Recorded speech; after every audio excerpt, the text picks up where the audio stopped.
Princess ডায়নার ছোট্ট একটি কথা ছিল, যার সাথে পরিচিত আমরা কম বেশি সকলে। আমি যাকে ভালোবেসেছিলাম সে ছাড়া গোটা পৃথিবীর সকলে আমাকে ভালোবেসেছিল। সৌন্দর্য, ব্যক্তিত্ব কিংবা আভিজাত্য কোনো কিছু দিয়েই তাকে পেছনে ফেলবার মতো কেউ তার মৃত্যুর এত বছর পরও আসেনি। অথচ তার স্বামী তাকে ঘরে রেখে আসক্ত হয়েছিল পরনারীতে, যার শেষটা হয়েছিল তাদের বিবাহ বিচ্ছেদ দিয়ে।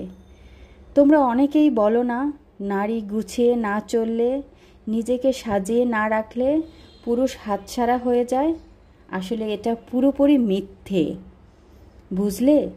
যার মানসিকতা নোংরা তার ঘরে হুর থাকলেও সে কাজের মেয়ের পেছনে ছুটবে, আর যার মানসিকতা ভালো তার আশেপাশে হাজারো হুর থাকলেও সে নিজের ঘরের নারীকে ছেড়ে অন্য নারীতে কখনোই আসক্ত হবে না। ধন্যবাদ সকলকে।